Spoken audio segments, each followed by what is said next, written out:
खलुदं ब्रह्मासि स्वाहा तं साक्षात् आत्मासि नित्यं स्वाहा ऋतं वच्मि स्वाहा सत्यं वच्मि स्वाहा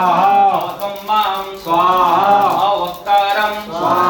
अवश्रोतारं स्वाहा अवधातारं ततात स्वाहा अवोधरातात स्वाहा अवदक्षिणातात स्वाहा अवशोर्ध्वातात स्वाहा अवधरातात स्वाहा सर्वतो मां पाहि पाहि समं तम ज्ञानमयो विज्ञानमयोऽसि स्वाहा सर्वं जगदं तत्तो जायते स्वाहा सर्वं जगदं तत्तो तिष्ठति स्वाहा सर्वं जगदं भूमिरापो नलो निलो नभः स्वाहा तं चत्वारि वाक्पदानि स्वाहा तं गुणत्रयातीतः स्वाहा तं वस्त्रत्रयातीतः स्वाहा तं देहत्रयातीतः स्वाहा तं कालत्रयातीतः स्वाहा तं मूलाधारिस्तोऽसि नित्यं स्वाहा तं सत्रित्रयात्मकः स्वाहा तं योगी स्वाहा अनुसरः परतरः आदेन्द्रचित्तं स्वाहा कारेण रुद्धं स्वाहा एतद्गकार पूर्वरूपं स्वाहा अकारो मध्यमरूपं स्वाहा